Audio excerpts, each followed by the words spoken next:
Good to go? Yeah, hi Ashley. Super. Hi, Nick. And hi, everybody. Welcome. We're really thrilled and delighted that you could join us this morning. So, Nick and I are going to discuss all things colour. So, how to transform your home with colour, hosted by Colour Trend Paints, of course. So, we move on to the next slide. Great. So we just want to give a little bit of introduction about ourselves. So not everybody will know either of us or both of us. So my name is Aisling Kirwan. I'm an interior designer and I've worked as a colour trend colour expert for the last number of years. Some of you might know me from my limestone home, which is my Instagram handle. So I've been working on a renovation project here in my own home for the last number of years. So we bought an old barn and an old cottage, and we connected the two buildings together with quite a modern extension. So we've been doing a bit of a self-build and have been kind of bringing everyone else along on our colour journey. So some of you might know me from there, and I'll pass you on to Nick now for her introduction. Hi everybody. Thanks Ashley, and I'm delighted that everybody's here. I think there's a lot signed up. So I'm a self-employed brand consultant running our busy brand agency Alchemy. So I've kind of been in the world of colour and design for the last 25, 30 years. So when it comes to my home, I'm really passionate about it, but as I said, it's not my full-time profession. But in our brand agency, we do actually a lot of commercial interiors. So that's where I became more sort of in love with the idea of more immersive design and bringing personality and colour into my home. So we relocated just before COVID. So it became my real passion project, and it still has. So, but I think I'm mum of two boys as well. So I think getting the functionality right for family is key as well. So buying a doer-upper was always the dream, but putting my stamp on it, as I said, has become kind of, I'm really into the whole living, breathing, sleeping interiors. So we hope today is going to give you full of ideas for your own spaces and places. Absolutely. Now, so here's just a list of some of the topics we're going to discuss today. So first and foremost, why colour matters. So why is it so important to try and inject some colour into your home? We're going to discuss how you can choose the right colours for different rooms. So looking at function and perhaps the time of the day that a certain room is used. We're going to talk about balancing colour with neutrals. So we do appreciate that not everybody wants to have a swathe of colour everywhere in their home. So how do we balance, having those nice neutrals with having those little bits of pops of colour throughout? We're also going to discuss overcoming the fear of bold colours, and whether you use them, in a small space or a big space, how to tackle that and maybe just a little bit around the rules of how to use them. We're also going to talk about everyday inspirations behind colour choice. So I think everybody, you're inspired even if you go for a walk. I think travel is a great one as well, visiting an art museum. So you can take all those kind of colours and inspirations home with you. Before and afters, because we always think everybody loves a good before and after. And you can get nice ideas from that too. And then obviously we're going to show lots of colour in action. So, colour drenching, paint trims, using the fifth wall, which is your ceiling, thinking outside the box. So where can you be clever and add a little bit of creativity? Colour blocking and how that can really add some functionality as well. Accent walls and bold statements. After all, this is all about encouraging you to be a bit bolder and braver with colour throughout your home. Absolutely. So first and foremost, why does colour matter? So colour is more than just an aesthetic. So colour has been proven that it influences our emotions and how we feel within our spaces. So sometimes you quite often hear people talking about, what seasons they have an affinity to, whether they're like a spring person or an autumn person. So whether they kind of gravitate towards those kind of brighter, lighter, kind of zingier tones like yellows or light greens, or whether they gravitate towards those kind of cozy kind of browns, rust oranges, and that can kind of impact our wardrobe as well, which we'll talk about in a little while. So there's been a lot of research carried out on colour psychology, going back, quite a number of years. So it has been proven that there are certain emotions that can be evoked by certain colours. So for example, colours like blue are quite calming. Green has quite a healing effect. Yellow is quite inspiring, red is quite an energetic color, and pink has been associated with kind of evoking nostalgia. So that's one of the reasons why we would use certain colors in our home. They kind of can remind us of a certain time, or they can evoke a feeling inside us that can kind of link us then to a certain space.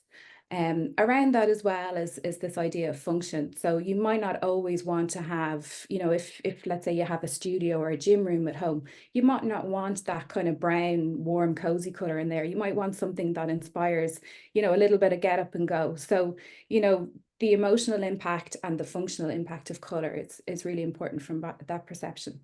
Then the next thing to think about is the spatial perception. So color is really good at kind of influencing how a room looks from a spatial perception. So one of the tricks that we use, so Nick mentioned color drenching there. So we do find with smaller rooms, if we color every surface the same color, it can make the room feel bigger. If we go for slightly darker colors, it can make a room feel quite cozy and quite warm and intimate. Bright colors with dark trims, they kind of blur the lines where, you know, the ceiling meets the floor, and that can alter kind of how a room looks and feels. And it's actually really important as well, because a lot of us have built quite large extensions over the last number of years, and we have these big family rooms at the back of the house where it's split between like a living, a kitchen, and a dining room. And people often say to me, well, how do I create kind of a zone? How do I stop it all becoming one room? And color is a really good way to do that. So we can add accent walls, even where you have like your steel beam where it's boxed in, adding a color to that. So it just kind of creates a little bit of a full stop, or, you know, a demarcation as to where one area begins and another one ends. And it's also, color is great for our own personal expression. So again, as I mentioned, you know, your wardrobe, there's certain colors that we just naturally gravitate towards, you know, and what can be an attractive color to one person may not be attractive to another person. So someone might walk into a room that's painted red and absolutely love it, and somebody might go in and just feel totally overwhelmed by it. So it's a very personal thing, you know, and people would often say to me, well, I'm worried about selling my home if I add too much color, or I'm worried what my friends would think or my neighbors, you know. And I would always say, and I'm sure Nick, you'd agree with me, your home is your castle, and it should be painted, you know, in the colors that inspire, you know, warm and happy emotions in yourself and in your family. You know, you should do it for you and not for anybody else. So that's something that color can really help us love our homes and have that really strong affinity with it. Yeah, totally agree, actually. And these are just some pics of my home, and I always sort of gravitate towards rich, warm, earthy tones. I love inviting nature inside. So top left is our bedroom. We have a big mural behind it. We painted the headboard. And interestingly, that headboard was the first thing that influenced that whole theme. So I like each room to have a more sort of a holistic theme. So it's you know, it's not for everybody again, but it just sort of works, you know. And then the bottom right is actually my son's room. He wanted black, so I encouraged him to go for a little bit of a warmer sort of, it's like a blue black, and red wardrobes. So there's even in the dark navy kind of colors I choose, there always has to be sort of a rich undertone or kind of a warmth throughout. Mm. Then, so the big question, so as a color trend color expert, I would participate in quite a lot of color events on a week-to-week basis. So one of the first things that comes up is, how do I pick a color, or how do I know it's the right color, or how do I blend it into other colors? So although, you know, we do say go with colors that you have an affinity towards, there are a few little kind of rules and tips and tricks that you can follow. So on the screen here is the color wheel. So this was invented in the 17th century by Isaac Newton. So this has been used since then, and it's used in lots of different industries. And all it does is it just groups the colors together in a color wheel that can be split, and it shows how the colors can be blended and used together. So if we look at our colors, you know, so from pink there to yellow, they would be considered warm colors. And then the purple then down to the green, they'd be considered cooler colors. So how we use those colors, it really influences the overall kind of effect of the room. So if you were looking for very kind of impactful, bold kind of color combinations, then I would steer you towards the complementary or the triadic color. So you've got that wheel on the top left where you've got the the red and the aqua tone, and then the triadic where we've got those three primary colours, the red, the blue and the green. So picking these opposite colours, these complementary colours, it means that we can create really bold, impactful combinations. So for example, we saw a trend a couple of years ago of green walls and pink ceilings, or in a kid's room, if you had maybe off-white walls with lots of geometric patterns, having pops of red, blue, green, or even mustard, they would just kind of punctuate through that white and add a lovely feeling of kind of brightness and fun and personality. And then for those who want something a little bit more muted, you've got the monochromatic or the blended combination. So this is using three colors, all different shades, but from the same color family. So you can see the orange there is split into kind of a lighter, a mid and a deeper tone. So quite a nice way to do this would be if you had, and you can apply, so we use something called the 60-30 rule as well, quite a bit. So the 60 being the hero color. So you could do maybe that pale orange color on your wall. Then the 30 would be that mid-orange color. So you could pick perhaps a lovely velvet sofa or a rug or a carpet in that color. And then the bold orange might be your accessories. So having like cushions, maybe lamps, that sort of thing in that other color. And because they're all from the same color family and the same color tone, you can layer them up with confidence. And there's also a technique we were talking about yesterday called double drenching, which is doing the color drenching, but using two colors again. So three shades from the same color family. So having maybe that dark orange on the walls and then the lighter two on maybe your trim and your coving. So it's a really impactful way to use color, but you're kind of layering up the color. So you know there's that sense of cohesion there. And the same with the blended colors. So three colors that are maybe three different types of a blue, a teal and a green. So they're close to each other on the color wheel. So they all have similar undertones that kind of run through them. That can be a safe option as well. And I know a little bit of this can be a little bit overwhelming, and they're quite bold colors that are used on the color wheel. So don't panic too much. You know, if you're really unsure, one thing I would always say, have a look at what's in your home already. So if you already have cushions or throws on your bed or bed linen that you use, see if there are little bits of color that you could pick out. So quite often we'll see like pinks or teals being used, and we'll use them in kind of smaller areas in our accessories. And maybe that's a sign that they're colors that you gravitate towards. So you could try using them as an accent color on a wall, maybe a single wall behind a bed, or maybe using them on the inside of a door or something like that, just to kind of test the water. And also looking at artwork in our rooms as well. So if you have, you know, a painting or a series of paintings that you love, maybe a landscape or even an abstract print, if there's color repetition there, again, like a gold or a blue that you see quite often, it may be that you have a bit of an affinity towards that color, and it might be a nice idea to use that in a larger swathe somewhere else in the room. What do you think, Nick? That's Yeah, no, probably very good. And as you find that they're colors you use all the time, I think. yeah, And no, definitely. And then you have to consider that you have the flow throughout your house too. So you can't exactly have a, now I am a little bit more playful in the kids' rooms, but that's them, they're the client really. You know what I mean? You have to, it's their room, their space. So their rooms are a little bit different, but my rooms are generally all kind of earthy pink screens. So they have to sort of consider the overall flow as well, I think.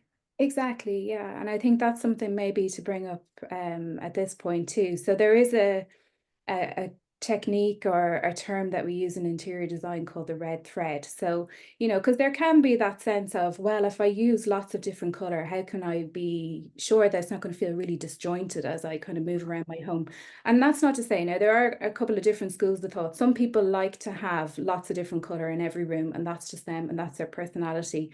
But for most people, there should be a sense of flow. So whether that be using one color like green, but green comes in lots of different shades. We've got olive green, we've got gray greens, we've got very zingy kind of spring greens, we've got whites with green undertones. So using those as you move through each room, so that, and even plants, there's a sense of a singular color throughout the home can help create that sense of flow. Yeah. And you Speaking can of plans. speaking of plants, you know, and that's actually what kind of triggered it with me there. And even materiality. So in some of the pictures that are on this slide, you can see in the bottom right hand side that brass mirror, and then you can see in the kitchen then over the island they've got those brass lights. So if that was in the one home, that would be that red thread, that you have those brass accents moving through each room, and it's just that little tie that kind of brings everything together regardless of color. So that's another thing to kind of keep in mind.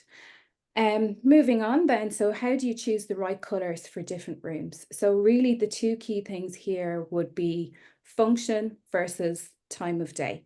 So, particularly daytime spaces like kitchens, hallways, office areas where you're going to be in them during the day, typically lighter, kind of brighter colors that invoke a sense of, freshness, being awake.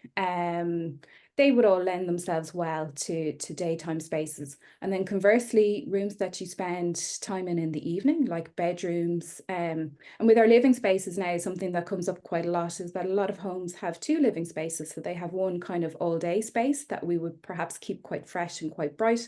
And then they also have that evening kind of Netflix at night evening space. And I would always say to people, go for those really bold, cozy colors because you get that lovely cocooning kind of sense of coziness and warmth. And then you've got rooms like your bathroom. And I did mention office, but I think office is one of those where it's really a personal choice because some people like the dark and cozy, and you can see my dark and cozy behind me today. That inspires me when I'm working, but other people would like an office area to be really bright and fresh. That inspires them. So that's one that's quite personal. But I think it really comes down to, so time of the day, and then as I said, so function.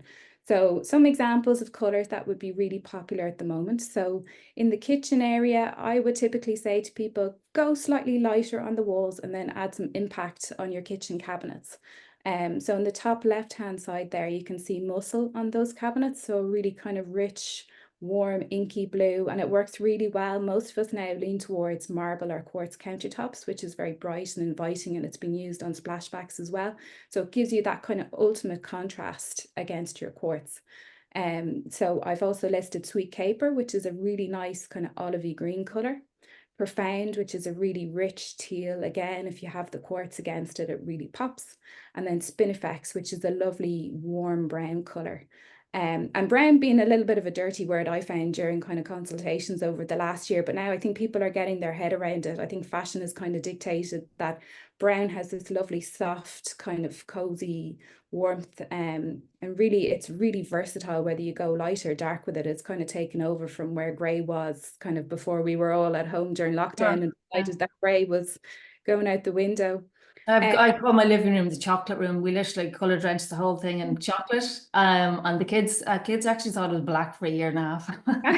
But yeah, so it's really cozy cocooning. It's like a nighttime retreat. And I always had in my head that that was going to be an evening space because it's north facing. It's a bit cooler. So instead of going light in the north facing, I actually went with the dark and actually picked a dark cocooning color. And as I said, it's still 4 or 5 years on later. It's just, I still love it as much as I did then. It's lovely richness to it, and it changes with the light then as well. So it is versatile, yeah. Absolutely, and such a good trick to kind of keep in mind as well, and that's another thing, before I go on to any other color suggestions, the light in your space as well. That's another thing that's really impactful when it comes to choosing the right colors for different rooms. So looking at a sample when you come into the showroom, so as much as we try and replicate kind of typical light conditions, it can be very difficult to do that. Some people have north facing light, some people have dual aspect lighting. So it's very difficult to kind of convey how a color is going to look in somebody's home. So what we would always say is the tester pots are always in the store. Colour Trend also have these colour cards. So there's 2 coats of paint here with all the various different colour, and they're complimentary and free to take home. So whether you buy those or not buy those, whether you take those or buy the sample pots, what I would always say to people, don't paint the colour directly onto the wall when you have the sample pot. Get as big of a sheet of paper or the back of a roll of wallpaper, as big as you can find, 2 coats of your colour, and put that sheet of paper up on the wall with the colour on it. And that will give you a really good indication of how the colour is going to look in your light condition. And again, your light is going to change throughout the day. So in the morning, your light is going to look very different to the evening. So have a look at that sheet of paper in the morning, have a look at it in the evening, move it around, particularly if you have light coming in from lots of different orientations. We do know that north facing light has quite a blue hue to it. So we would recommend going for kind of red, pinky yellow undertones just to kind of balance that. East facing light is quite dark and cool in the afternoon. So we would say go for warmer greens. So like Standing Tall, that's in that picture in the bottom right hand side. South facing light, although it's like lovely and bright, and that's the, you know, the light that everybody wants for the daytime space, it has a very yellow hue to it. And sometimes we need to neutralize that a little bit. So you could go for something that has a slightly blue tone to it. And then lastly, west facing light. Again, it's lovely in the evening, but it can be quite cool during the day before the sun swings around. So we would say go for quite soft kind of pinky tones that would kind of warm it up a little bit until that evening light kind of wraps around. So that's something else to kind of take into account when it comes to choosing the right colors for different rooms. And just before I kind of finish on this slide, just a kind of couple of colours that we've kind of picked out for different spaces. So bedrooms, something that's come up loads this year actually are some of the greens, the kind of peaty colours. So just find them here. So there's Aged Vellum, which is a lovely kind of grey toned green that works really well in a bedroom space. So that's number 2 there, if you can see it. And then another one that comes up quite a bit when I'm doing the consultations is Burrowing, which is the bottom one down there. So just really nice kind of earthy kind of greens. And with a bedroom as well, so you could do it as an accent wall behind the bed. It doesn't have to be the whole room. And then bathroom spaces. So we had a good old chat about this yesterday. Bathrooms are great because they're rooms that you don't spend a huge amount of time in typically. So you can go for something a little bit outside the box. So Nick is going to show you a great picture in a few minutes of how you can color drench and add loads of kind of bold impact. So you can go for those colors. So here I've listed Brickstock, which is a lovely kind of terracotta red, Source, which is a lovely kind of green undertoned teal, and then City Dusk, which is a gorgeous kind of a light purple tone. So they all work really well, and they might be colors you might not feel as adventurous, you know, with in bigger spaces, but your bathroom, you can kind of close the door on it at the end of the day and the color is contained. Hallways as well, so we kind of typically say quite kind of fresh, welcoming colors. So I've listed Springs Coal, which is the lovely soft green, Long Weekend, which is a lovely aqua tone, Mucky Swan, a lovely grey tone beige. In the living space, then again, whether it's day or night, you can go for the kind of soft neutrals with pops of bold, or you can go for the kind of rich color. So I've listed Treacle Pudding there, which I think is absolutely gorgeous. It's a really nice, warm kind of gold. I'll dig it out in a couple of minutes. It like just really captures that kind of evening light and makes it feel like you're in a lovely kind of warm, cozy cocoon. Great name as well. Love the name. Isn't it a great name? It's gorgeous. And then, as I said, with the office areas, it's personal choice. I have Porcino here, which is an archive color. That I love it. It invokes kind of a sense of restfulness for me when I'm working. But my husband, conversely, upstairs, he has alabaster white on his walls and then on his trim. So it just, again, it's just personal preference.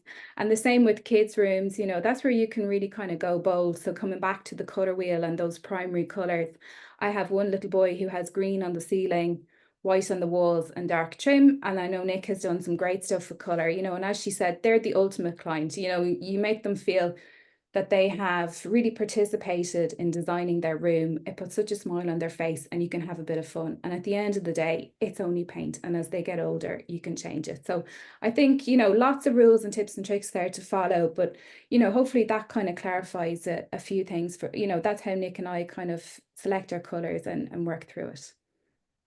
Yeah, so following on then, so being bold, and I know, like, here's just some examples of why we love to include bold colors. But I know we, you know, the whole idea is to encourage everybody to be a bit braver. So going the whole hog might be too much, so we understand that. But I think using an unexpected color or using color in an unexpected place, like a ceiling, a trim, or color blocking. So on the top right here, we have my downstairs loo. So it's the smallest room in the space in the house. And the first color I had in there was kind of a very rich teal. I got the inspiration from a pic, and I absolutely adored it. And then suddenly I just didn't like it. So I was like, I'm painting it. So like that, I tried a lot of swatches, and this lovely, rich, warm green just sat with the rest of the flow. I think that's what bothered me. The previous color was it just a bit too blue. So I wanted to change it to have a better flow with the house. And we literally, you can see there, the skirting board is done, the door is done, and the ceiling. So it just colour drenched the whole thing. And it actually gives your guests a nice surprise then as well. So it's the downstairs loo. They go, oh, didn't expect all this. So it's, and you can start there. It's a nice place to start if you're a little bit afraid of going, God, how can you go so bold?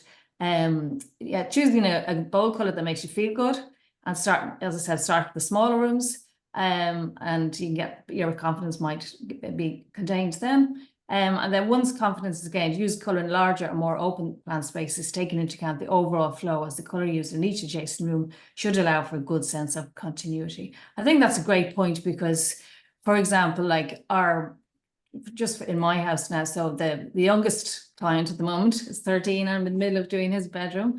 He asked for a black and yellow bedroom. So you can imagine, I just thought Bumblebee straight away. So I'm in the middle of kind of doing that, and kind of, you know, we're painting black and white floor, nice stripes, and then we're organising a bespoke bed for him, which is going to be the yellow kind of hero feature, but we're going in a slightly kind of muted yellow, not the big bright yellow. So I think you can have, you know, you can show them different colours and make a nice agreement that way. And then the other, as I said, the other boys' room is neon red pretty much, and the inky navy, which is actually black at night time, so it suits them. But going back to the actual landing, so what I've done there, so I think this is a question that comes up a lot. How do you kind of treat a landing or a hall or a space in between rooms? So what I've done, and it's just a simple, cost-effective way to do it as well, we painted the stairs black and the landing, so basically I painted all the woodwork black. So all the doors, internal doors are black, which kind of gives it a nice sense of flow, the black staircase, and then the landing is black as well, and the trims. And then I have a nice kind of checkerboard rug on the landing as well. So that's just even that much, and then a plant or two, so the green kind of continues as well. So simple tricks like that. So I think that's a good point. So then, yeah, here we are. Got that was on the next slide. So balancing bold and neutral. So sometimes you don't want to go all bold, but especially, okay, so your hall, I think, is the first room that you can wow your guests. It also, I think, gives a sense of your personality the moment anybody kind of walks in. So so here's some tips. So add a colour pop. So bring out the best in a neutral skin by adding a single striking pop of colour, e.g. an accent wall, a painted door, a bold piece of furniture, or simply a painted stairs banister or newel post. So you can see there the black treatment there. We also added the bullnose step just to give it a little bit of edge as well. And then the bottom left there is the corner of my kitchen. I'm in my kitchen now. And we actually, I'll show you in a while the before and after. When we bought the house, there was a tiny kitchen, and this area was a separate room. So the first thing we did was knock through. And then there was a door there where the nook is. We're calling it a reading nook. So it got nicknamed the bold corner, because everyone's saying, what are you going to do with that corner? So I actually used a simple trick there by color blocking. It creates its own space in its own right. So it gives it a little bit of, right, this is, it's function as well as aesthetics thing. And that's sweet caper there. So I love that. It actually goes really well with the color of the kitchen then as well. And Aisling, do you want to talk about your two? Yeah, so I mean, as much as I love color, you know, I am conscious that not every room can be full of bold colors. So these are just two instances where I paired some neutrals with some pops of color. So the top right hand side there, so that is covert feather, which is a lovely soft neutral. Now some people kind of see a little bit of a greeny tone in that, and this room is dual aspect. It's east west, so you do get a little bit of that green tone in the evening light. So just to kind of break it up a little bit, I really didn't want to add a white trim coming onto that wall, because I felt with the ceiling being white, then having a white trim, it would just kind of sandwich the covert feather together, and we'd lose a little bit of the effectiveness. So what I did was I added Inkwell, which is a lovely kind of magenta toned dark navy blue. Added that to the trim, and I've also, it's probably hard to see there, but I've added it to the windowsill as well. So it's got that nice kind of little link between the two areas, and then that navy tone is repeated then in the color of the rug. So it just adds a little bit of interest, a little bit of something. So you have this nice kind of border that kind of, it draws the eye, but it's not striking. It's not kind of a a cool white. It has that nice kind of warmth to it. And then, you know, keeping in mind that kind of 60-30-10 rule. So we've got the mustard sofa, again, quite an impactful, quite bold color, but I think it sits really well between the navy and then the kind of soft neutral of the covert feather. So the overwhelming color is that neutral. So the space feels quite open and airy. This would be our kind of our daytime living space. But those other pops of color then I think kind of elevate it and make it feel a little bit more fun and a bit more playful. And then just, sorry, the bottom right-hand side then, that's our utility room where, again, so Shell Cove is on the wall in there, and I wanted to be a bit playful, so we've used fox mounts. That's a nice example of using one of those reds. And again, red being a color that kind of evokes kind of energy, warmth, coziness, but again, without having it all over. So it's just on the shelving and on the underneath of the worktop there. So just a kind of a nice nod and a tie in with the kind of other items then that are in that room. Yes, you can see then, I think this is a great example of the shelves. So a flash of bold color adds balance, structure, and most importantly, personality. So you can start bringing out your personality through color. Absolutely. So where do we get our inspiration from? As I said at the start, it's anywhere and everywhere. Like sometimes you just go for a walk and you see somebody's garden and go, oh my God, look at their flowers. I need to, the colors there, or like we've got current projects on that kind of influence, even hop on Instagram or Pinterest, and you can get inspired there, to current exhibitions that are on and visiting, you know, an exhibition or an artist you might like.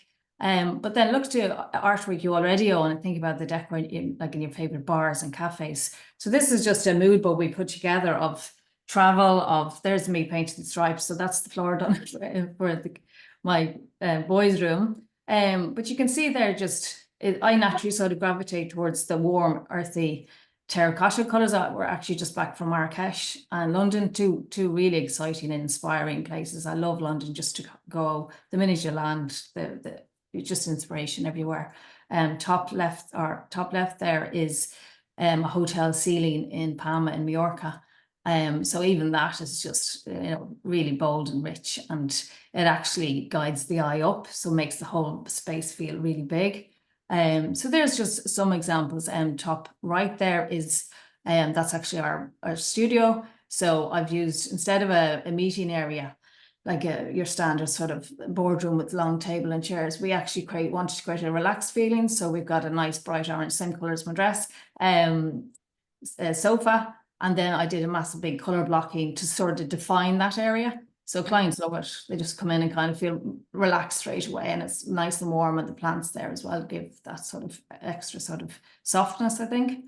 So as I said, there's just some examples. But I think one tip might be, if you're starting out, if you've got the keys of your new house or whatever, hop onto Pinterest and you get loads of inspiration there, or you start creating your own mood boards. But it's inspiration just anywhere and everywhere. Even a meal, you might get a really nice colorful dish and kind of go, oh my God, look at all the colors of that, and just keep your iPhone on and turn it, you know, so I'm always sort of snapping away.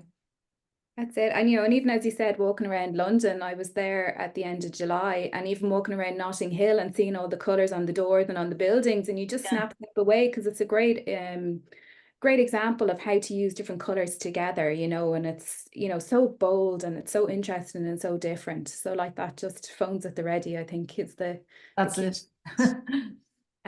So this slide then, so we just wanted, so aside from kind of selecting colors or having an affinity towards color, we just wanted to show you some other ways that maybe you could use color that perhaps you hadn't thought about before. And these different kind of tips and tricks as well, they might just give you some more ideas about where you might use color in your own home. So the first one here is color drenching, and we've mentioned this a couple of times today. So a technique that maybe most of us weren't that familiar with a number of years ago, but has really kind of taken, you know, as Nick said, Instagram and Pinterest are huge for interiors inspiration, and you'll see loads of this technique on there. So color drenching in this picture here, so it's used chestnut pink, which is the lovely kind of brown toned, muddy, rich pink color, really popular for front doors, for bedrooms, for accent walls. And in this instance, the color has been applied to the wall, the door architrave, the door. We can't see the skirting, but I can only assume it's on the skirting as well. Yeah, it's fab. Love it. Gorgeous. And it's also been repeated in the artwork, the headboard, and in the tones of pink on the bed. And what that does, and again, harking back to function, so this is a bedroom space, it makes the room feel really soft, luxurious, cozy. You have that kind of hotel feeling. And it's a color that invokes, you know, just total relaxation and comfort. So again, it doesn't have to be pink. It could be, you know, any color, but color drenching is so impactful. It'll also make your room feel much bigger as well, because again, you've blurred that boundary line of where the ceiling meets the wall, meets the door. So you don't have this kind of, what would you say, like when we have white trim, sometimes your eye is just automatically drawn to that because it just sees that as being an Feels anomaly. wrong, doesn't it? Yeah. Wrong. So with a color like this, it's quite a smooth kind of overall color. So everything just feels quite seamless. So certainly, you know, not for the faint-hearted, but I think certainly something to try. And again, in those smaller rooms might be a good place to start off. And then the second technique that we have, so this is from my own open plan living area. So it's the notion of painted trims. So I have iced float on the walls, which is quite a soft, kind of almost like a sugary pink color. And then I've paired that with inkwell, as we saw before, that kind of magenta toned, rich kind of inky blue. And what that does, again, because the ceiling is white, if we had white on the trims, it would just feel that the trim would be just a little bit lost. We wouldn't really see, we've got quite oversized trims in our house, so they're quite impactful, and they've lots of texture and Lovely. Did you add those? yeah, Yeah. yeah. So this is all Lovely. Yeah. the new extension, you know, so they're quite tall. So they needed a color to kind of punctuate through that. And again, if they had been a white, they would have just been a little bit lost. So my kind of personal rule would be, if you go light on the walls, go dark on the trims. If you go dark on the walls, perhaps go light on the trims, or else color drench. And it will just give you a more modern feeling overall. And something that I think people don't really consider. We're just kind of conditioned to having either the pine or oak doors and oak trim, or else going white. So it's just again about kind of thinking outside the box, you know, as we say on the slide there at the top. The third technique then that we've got is accent walls. So there was certainly a trend in Ireland a number of years ago of accent walls, meaning the chimney breast was red and the alcoves were red. You know, there was definitely a trend for that. And I think people then kind of fell out of love with it a little bit when that kind of became untrendy. So the new way to use accent walls, so pick out a wall. So we talked earlier about kind of zoning and demarcating areas. So whether it be in a dining area or in a living room, you can use an accent wall to kind of designate a specific function, particularly in those large open plan spaces. And then also accent walls really have a place behind a sofa or behind a bed. So a big swathes wall that you want to designate that that's kind of the central focal point of the room. And a really modern way nowadays to dress an accent wall is to add paneling as well as the color. So in that picture, you can see they've used board and batten paneling. And in a few slides time, I'll show you my own bedroom as well, where we've got paneling behind the wall. And what's really nice is that paneling, once you add the color to it, it adds a lovely texture. And again, this sense of the unexpected. So rather than just it being a flat wall, it becomes three-dimensional, and that again adds lovely interest. And in this picture, you can see how that green has been echoed in the cushions and it's been echoed in the olive tree. So it all feels very kind of soft and cohesive. Whereas if it was just that neutral color that's on the other wall the whole way through against the neutral sofa and the neutral floor and the neutral dining chairs, it would just lose that pop, that sense of something about it. And then lastly then, so bottom right hand side, the concept of using the fifth wall, so the often forgotten about fifth wall, which we're referring to as our ceiling. So again, it's just the way we've always thought ceilings should be white. But really, you know, your ceiling can make your room feel taller when there's color added to it. It's another place that you can add texture, color, wallpaper even. So in this picture here, this is my hallway. And we've painted the ceiling juniper wall, which is a lovely kind of denim blue. It's repeated then in the door reveal, and then it's been picked up in the color in the wallpaper, and then that inkwell again on the trim. So it's a color, it just puts a smile on my face every time I come through the door. You know, we've got exposed beams on that ceiling. So again, having the color over the beams, it really enhances them. It really shows that kind of texture and that 3D effect. If you're really kind of unsure about it, so again, I've done it in my walk-in wardrobe, which is a room we don't spend a huge amount of time in, and that hallway is what I call a transient space. So it's not a room that I'm sitting and spending a lot of time in. So, you know, it doesn't feel like it's too bold. So that might be a place to experiment, is, you know, like a bathroom or a smaller room that maybe you can kind of add a bit of color on the ceiling without committing to it too much. I just wanted to note as well, so some of the colors that we've used in some of these slides, I am conscious. So juniper wall there on the ceiling, that is now part of the Colour Trend archive collection. It's not part of the current core collection. So just to kind of note to everybody, when I am referring to some of the colours here today that aren't part of the core collection, they are all still available. So it is any color, every color, any finish. So just to keep that in mind, because Colour Trend make all their paints to order, you can have anything from a previous collection as well. So just to kind of keep that in mind. Now, so our top tips. So we've gone through some of these already, but just to kind of hone them in and have them in one place. So the first one being experiment with smaller rooms first to gain confidence. So I think this is really key, particularly if you're just starting out on your journey, you know, so we talked about new builds and so earlier on, and that's something that comes up quite a lot when I'm doing client visits and so on. Start with a small room. If you've absolutely no experience with using color, you know, add a neutral to your home, live in it for a little while, get to know your light aspects and so on, and start off with a smaller room, an office space, a bathroom, a small bedroom. You know, if you get it wrong, so what? You know, you can add another color again. And what you can do, you know, if you wanted to do color drenching, for example, you could do the walls and maybe the door first, or the wall and the trim. And then if you like how that feels, you could add on to the ceiling. So you can take it in stages and do it in kind of your own time.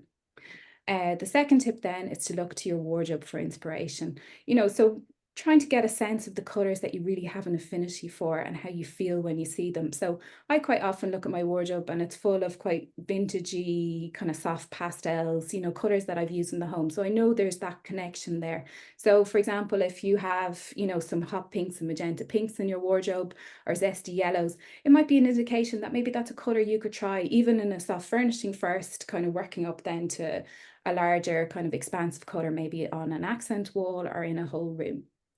The third tip then is to consider room function. So we've talked about this quite a lot. I mean, do you want it to be a cozy, relaxed space, you know, a bedroom, for example, or would you like it to be a really energized, lively daytime space? You know, so think about what it is you wanted to do in the space and what kind of a feeling you want to kind of create. Tip 4 then is the sample pots. So, you know, talking about light orientation and, you know, how the colors can look so different in different rooms in your space. The sample pots are really the only way to truly test the color in your space. So I would always say test, test, test.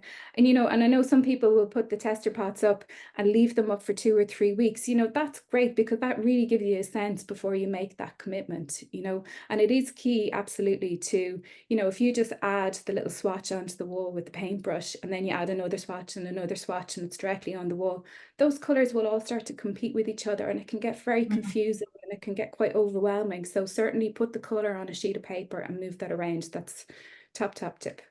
Definitely, yeah. Kind Yeah. of overcoming analysis paralysis or something, isn't it? You just have. I had a friend who did that, and every time I visited her, the bathroom had a load of painted swatches, and I said, "Would you ever take and pick a swatch?" You know, but I like that she was just stuck because she painted too much, Yeah. and you really need to start again. You know. Yeah. And then, you know, people say to me, oh, but then I have all these sample pots. But you know what? Those sample pots are great because if you have a little upcycling project and the lawn, or, you know, they don't go off or, you know, they don't degrade over time if you keep them in the right storage conditions. So you can use them again, or you might find there's another project you want to work on. You think, oh, wait, I have such and such, you know, so they will get used. And they're not massive volumes of paint either, you know, so it's not, you know, it's not wasteful to have them. Tip number 5 then is to avoid too many contrasting colours, as they can feel chaotic. So really coming back to the colour wheel and trying to figure out what colours, you know, whether it be monochromatic colours or whether it be blending colours, but finding colours that will really work in harmony with each other and that don't feel like they're going to clash too much. So again, and that's really where the tester pots will come in. It will give you a good sense of how the colours will work together, or looking for examples online on Pinterest or Instagram to see if you can see those colours being used elsewhere, how they look together and how it makes you feel. Number 6, beware of following trends too closely and prioritize personal preference. So here, like, you know, there was a thing all around Instagram sort of last year or early this year, even called the red theory. And it was something I was just like, oh, it was just basically, you know, if there's a red object or piece in any room, it would work basically. So things like that, you kind of feel like if it's not you, just don't do it. Don't do it to be cool. You know what I mean? So just I think it's your home should be all about you. It's all about, you know, putting your unique stamp on it. So I think you know, if you love bits and pieces in your home, you're going to naturally feel much more at home, literally. Then light has a huge part to play. So colours are very different under various lights. So know your home aspect. Our home is actually a bit challenging in the fact that the back half is southwest and the front is northeast. So I've got really bright light back and then the front is really dark. So I kind of have to, you know, dip in both pots kind of thing. So I find the southwest light sort of easier to work with, you know, so that's where I am at the moment. It's nice, light and bright. And then the north east, so I have a chocolate living room beside next door, and then up on top of that is the kids' room that's red and blue, the primary colors. So they're north, so they're very sort of cool and cold. So rather than trying to make them lighter, I actually embrace the darkness. So I think you really have to kind of know, and even just take your phone out and use the compass that way. You know, you really have to know your aspect. Number 8, so choose a key theme for focus. So what's outside? Could you embrace nature and invite the outside in? We used to live in Rush by the sea, and I never really embraced the blue, but if you live near the sea, obviously a maritime theme could work, you know, light, bright, white, and blues. We're surrounded by parkland and trees, so I've really embraced that and invited nature inside. I love nature. The whole house is pretty much nature inspired, and I think that's really key, because I think if your house feels grounded, it feels like it belongs where it should, as opposed to, you know, a total mad colour house with nature, loads of nature. That's my opinion anyway. Don't forget the finish. I think the finish is really important. So when you start to gain confidence in the colours or tones you like, then really, I suppose, get into the finish. So is the space a high traffic? Like, do you have small children? So you might require a soft wipeable sheen finish. We actually, so the kitchen was actually repainted earlier this year, and the walls are ceramic matte, and I actually really love it. It's so different. The 2 boys are older now, so I don't have to worry about mucky hands or sticky hands. So I think that's a really good one. And you can also explore with different finishes, using a gloss on one half of your wall, or like, you know, a ceramic matte on the other, just for create a little bit of interest as well, if you're just going for one color perhaps. And then number 10, think creatively. So upcycling old piece of furniture may very well be the starting point of your scheme. So as I said earlier, in my bedroom, that headboard was literally mahogany first, then it was grey, and now it's that sort of rich burgundy colour, and that was the whole sort of starting point and scheme of the bedroom.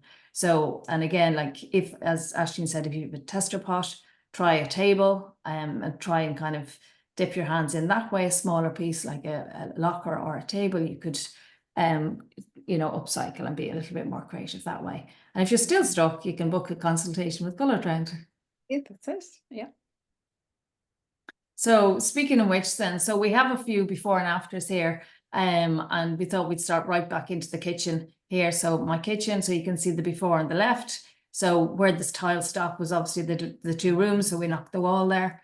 And you can see that the door was knocked out, and to make that kitchen was so tiny. It's still small enough. We hope to extend eventually, but so we're making the most of what we have. So what we did was remove that door, and we have a larder and fridge there.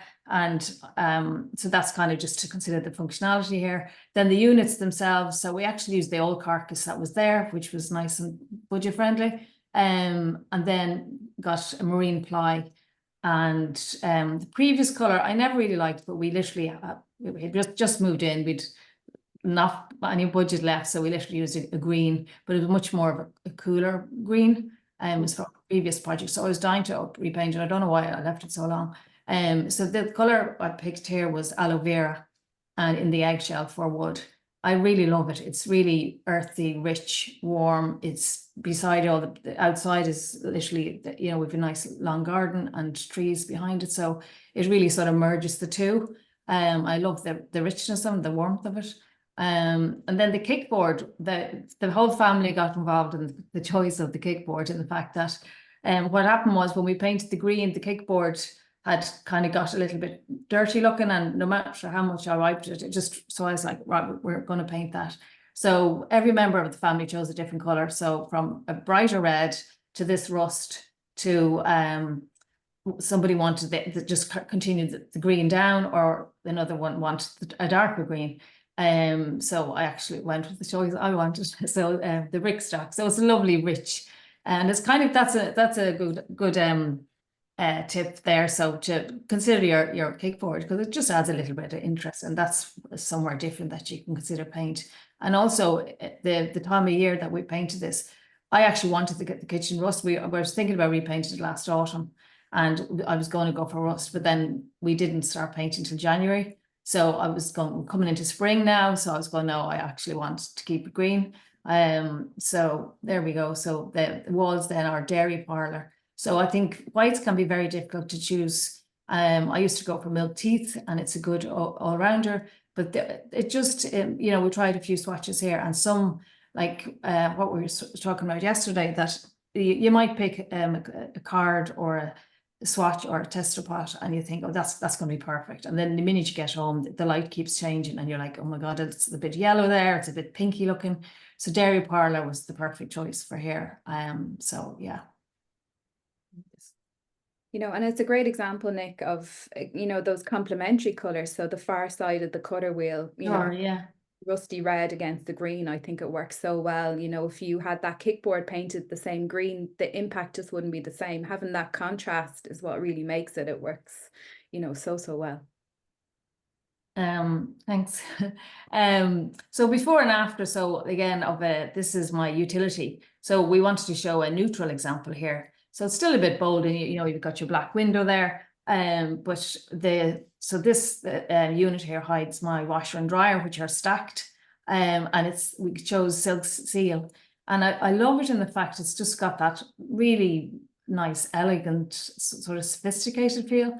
It's actually sort of a grey colour, but it's got a really warm green undertone. So I can really see the green in that, but it feels very sort of soft. It also is a tiny space, so it makes the space feel a bit bigger then as well. So we actually went with eggshell in this, and then the walls, then we continued obviously the dairy parlour within that. So yeah. Yeah, so this is my master bedroom space. So you can see from the picture on the left-hand side, so it was actually part of the barn. And it was a kitchen. So the barn had been rented out for a number of years before, and for a year actually after we bought the site. So we had quite a job to take out, you know, the old existing kitchen and kind of really think outside the box and really think about how we could turn it into a really kind of sumptuous and luxurious master bedroom space. And I would be a great believer that, you know, as much as we kind of have family homes and create homes for our kids, I think having that kind of sanctuary, that space for yourself is really Definitely. important. You Yeah. know, I would always say to people, you know, prioritize your bedroom, take back a little bit of space and do it in a way, because it's the only, sometimes when you've busy family life that like I do, it's the only time that you have and the only space that you have that's for yourself. Mm. So in this instance, then what we did, so we have, it's dual aspect. So the light kind of where the bath is there on the right-hand side picture, that's the south-facing window. So we actually lowered that window and put in a bigger window to let a little bit more light in, and that it would kind of tie in with that bath. And then in the middle picture, that window there is east-facing. So I thought quite long and hard about kind of colours and what I'd like to use in the space to keep it feeling quite warm, but yet quite kind of soft and again, kind of cozy and relaxing as well in the evening time. So I chose a colour called Fortune's Prize, which is actually from the fan deck. So although Colour Trend have their 120 colours, I've just got the fan deck here. So there's 1,240 colours on there, and it's a nice one. So if you find when you look at the core collection that there's maybe two colours that you like, but neither of them are quite right, and you'd like something in between, the fan deck, you know, there's a whole swathe of colours that you can choose from there. So I chose this Fortune's Prize, and part of the reasoning behind that as well is there's an awful lot of pink in my house, so that was part of my red thread to kind of have those pinky tones. And what's lovely about this one is in the morning when that east facing light comes in, it's a really soft pale peach tone, which is like really, you know, refreshing when you wake up to have that kind of that colour. And then in the evening time, it's a really strong, bold kind of terracotta hue, which feels really luxurious, you know, in the evening time when you want to have the bath. To make the room feel bigger, and I really didn't want that kind of white trim kind of at the bottom of the floor linking in with the herringbone floor. So I colour drenched to a point. So you can see from the image there in the centre, I've added panelling behind the bed, so that adds a lovely texture, and that's painted exactly the same colour as the walls, so that Fortune's Prize. And we also added then kind of trim around the windows for a little bit of texture and kind of elegance, and kind of leaning into that heritage kind of theme, with the inside of the windows actually being painted soda bread, which is a lovely off-white with a little kind of hint of pink in it. So the whole thing feels really kind of cohesive, fresh, but yet quite warm.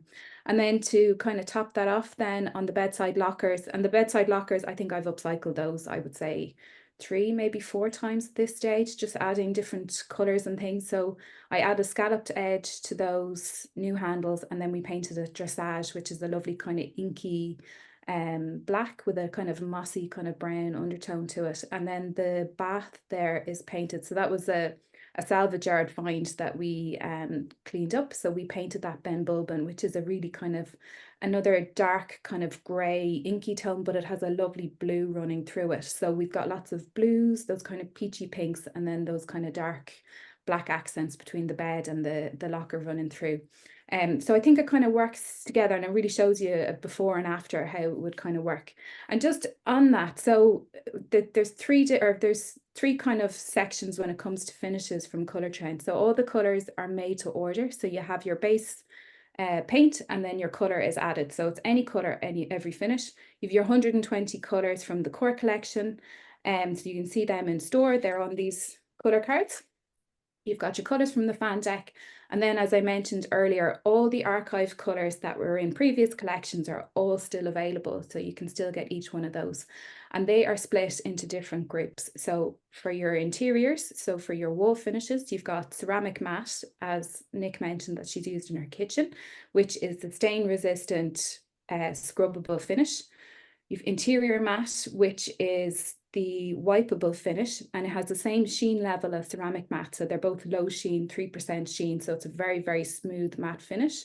And then you've also got your soft sheen. So if you do have a high humidity area like a kitchen or a bathroom, soft sheen is really good for that. It's got a little bit of a luminescence to it. And it's also really good. So if your walls aren't perfectly smooth, like in our home, it can hide a little bit of those imperfections as well. For your woodwork and metal, and this is inside and outside, you've got eggshell, satin and gloss, and the difference between the three of those really is their sheen level. So gloss is a really high gloss shiny finish. Satin is somewhere in between. It's got a little bit of a mid sheen, so it's 45% sheen, and then eggshell is your low sheen, which is 25% sheen. So it's that quite matte finish again. And also just to note, so if you are doing paneling on an accent wall, so you have portions of the wall that are going to be a wall finish, and then you've also got your MDF. Going for the eggshell, it's the closest finish to your wall finish, so it's a nice combination so that you don't have, you know, shiny wood against a matte wall. It'll all feel like it's the same finish and the same material. And then for your exterior, we have the weather finish, which is for your walls and render. And then we have wood coat for gates and fencing. So there's a product for every color, for every situation, I think it's fair to say. Okay, and then lastly, our conclusion and our key takeaways before we go into the question and answer session. So just to kind of recap, so we've talked a lot about colour and why we use colour. So really the crux of it is colour really transforms the space and the way you feel in the space. So, you know, it can really evoke certain emotions that I think are really important in your home. Colour also reflects your personality. So it's a real true reflection of you and who you are as a person and the colours that you gravitate towards for everyone to see. So that's what we'd always say, paint your home for yourself, not for your future buyer or for your friends or your family, for yourself. Remember that inspiration is everywhere, as Nick said, when you're out and about, your phone, if you're in a bar or a cafe and you love the decor, take a snap, bring it home and see what it is that you like about it when you're on holidays. Again, those feelings can kind of be invoked if you kind of repeat some of those colours again in your home. And then consider the adjoining rooms to ensure that flow is maintained. So again, that red thread of making sure that you have lots of continuity and nothing feels too disjointed. And Nick, do you want to? Sure, yeah. The consider adjoining rooms, yeah. So as Aisling said, choose one influence. So as I said, I think this is really important. You know, create a theme. Like our bedroom is all sort of botanical and nice, rich, earthy. So you might have a maritime theme, as I said earlier, but I think choose one sort of theme or scheme or influence, and then create your base and layer it up until you're happy. And as Ashton said, use this 60-30-10 rule. And don't forget the huge, light is a huge part to play. Your whole house might be one sort of aspect, or as I said, I've got kind of two to sort of play with. So I think that's a real key. And I also would use the people in the showrooms or paint shops that, you know, ask them their opinion as well. And don't forget to get some tips that way as well. And when you're choosing a color in store, bring the swatch if you can right up to the light in the window. I think that's I always do that because you know the light in showrooms can be very different as well, obviously different to your own at home. And then consider room function and the time of day it's in use. And I think my chocolate front room is a good example of that. I always wanted it to be a nighttime kind of a retreat, a sanctuary, cocooning. So I think the chocolate works well there. It's a good example.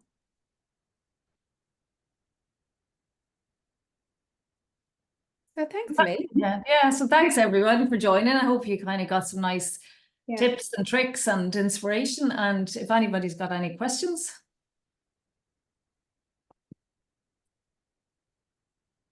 Down in the chat there.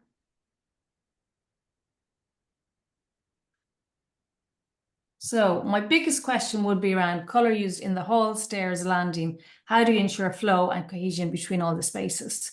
So I think, well, I had one solution there with the black woodwork. Would you have any others, Aisling?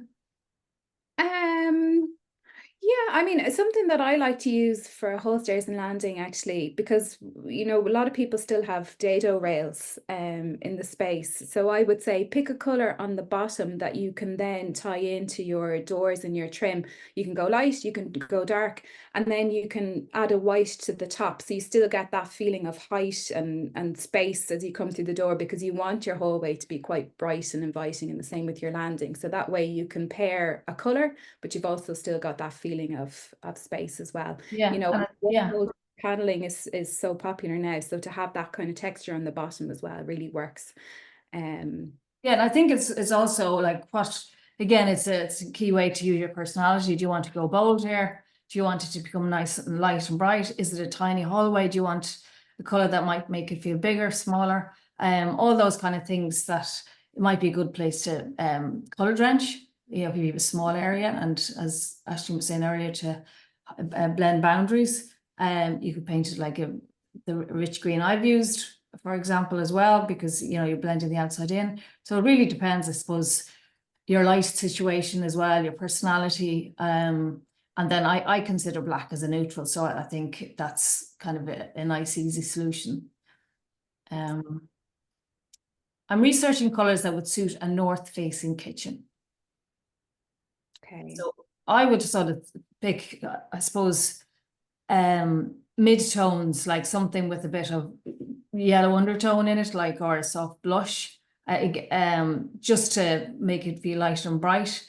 But that's not to say if you want to go a bit bold, and you could use that to kind of create more bold colors. You could create paint the units maybe a rich navy that has a bit of warmth in it as well, but keep the walls all nice and bright. But yeah, I would suggest sort of mid-tones, like not white because they would be so cold in a north facing kitchen, but that would be, what would you think, Aisling? Yeah, the same. I mean, for a kitchen, you want it to be somewhat kind of bright and inviting. So for the walls, I totally agree, Nick. I mean, to go for a white might be very stark, but you could go for a slightly off-white that maybe has a pinky tone. So like your dairy parlor, maybe stucco work as well would be another nice one. It's almost got like a strawberry milkshake hue to it. Some of the yellow neutrals, maybe like alabaster white or French white might be nice and soft, and then you could add a color, so maybe like Spinifex or some of those kind of mushroomy tones like foraging, which has a hint of pink off it on your cabinets. That might be a nice Yeah, I think combination. that'd be lovely. Some sort of blush or like yellow, some basically warm sort of colors, but without being too light or bright. I think that would be a good solution. That would be it. And just stay away from blues if possible, and also some of the grey, so the likes of like oyster bed or subtle that have almost like a lilac-y blue hue that comes out in north facing light. That might just feel a little bit cool in that space. But I think leaning towards those kind of yellows and pinks would be perfect. Yeah. What bold colors are popular at the moment, and how can I use them in my home? Well, there's loads of bold colors that are popular at the moment. We were looking at something for an event next week. So red, as you touched on earlier, certainly having a moment, the kind of topical tomato red. So using the likes of like Foxmount or Brickstock, and also burgundy is having a little bit of a moment as well. Definitely, you can see that in shops actually. Yeah, Yeah. definitely. So That's a good tip, actually, the wardrobe. Even when you go into the likes of Zara, you can kind of go, oh God, burgundy is definitely in. How can I introduce that into my home? If you like it, again, not going too much into the trends. But I think the season as well, consider the season. So if you're coming into autumn, winter, I was, yeah, so they're always saying brown is suddenly in, but I would lean towards that anyway. Yeah, the rusts, the browns, those sort of earthy sort of colours. The sweet caper I love that I've used in my nook, and the aloe leaf in the kitchen. So if you like greens, they're lovely, rich, warm colours to use. absolutely. And I think what are always perennially favorite with clients, I find, are the likes of, these kind of strong teals. So this color here, Keem Bay, is a new color that's come in with the core collection. It's a lovely kind of green toned teal. And I think if you have kind of gold accents or brass, that's a really nice combination to have that kind of lovely kind of soft kind of or not even soft, it's just that really rich kind of teal, the greens, the blues. I think they work really well in most spaces. And in terms of how do you use them in your home, so you could start with accessories. So you could start with maybe soft furnishings, cushions. Pennies is brilliant. They do all the seasonal, all the Halloween stuff is in at the moment, like those strong oranges again. So add pops of color and then build it up. See how you like it, and then maybe do an accent wall or do a trim or a door, dip your toe in it, and then go bigger if you find that it really adds to your home and kind of flows well with the other colors that you have. Fun nursery shades that will pair well with neutrals. Okay. So this is one that comes up quite a lot, and it can depend on gender, although I think maybe nowadays people are less fixated on pinks being for girls and blues being for boys and so on. But I always think greens work really well, so they're quite fun. So colors like maybe like green gauge, storehouse, fairy fort, those kind of lovely fun greens. And again, I would go to the fan deck where you've got like every color under the sun. So you could go for lovely kind of soft yellows, those kind of peachy pinks as well. And actually there's a new color in the core collection called French Salt, which I think is a lovely one, for nursery, whether it be a boy or a girl's nursery. I think that's really nice against white. It's almost got like a kind of a stormy sea kind of feel about it. And I think that would be really lovely paired with neutrals, kind of like those soft beiges or creams. I think that would work really well. Yeah, But I I've think you seen, yeah. can for a nursery. Yeah, I've seen a couple of color combinations. So you might have like a sort of nearly bordering on terracotta kind of color, but with a really nice sort of soft blue. So you actually have both. And even a poppy, you know, sort of like banana buttery kind of color. So those three, they're not quite pastels, but they're a little bit bolder and richer, and they can work really nicely. Yeah, absolutely. I think that's it. So for now, so no, and we're conscious of time. So thanks very much for all the questions you sent in. Thanks Absolutely. for watching, and we hope you've got lots of inspiration. And for more inspo, you can find the two of us on Instagram. And also a Colour Trend would be dying to see your transformation. So you have to tag Colour Trend on Instagram if you're on Instagram, and follow Colour Trend as well. And as we said earlier, there's always that opportunity to book a colour consultation. If you feel nice and inspired by today and kind of go, right, now is my moment, now I'm going to do it, and book a colour consultation perhaps and go into any of the new showrooms. Absolutely. Thanks very much, everybody. Thanks for tuning in. Bye. Bye.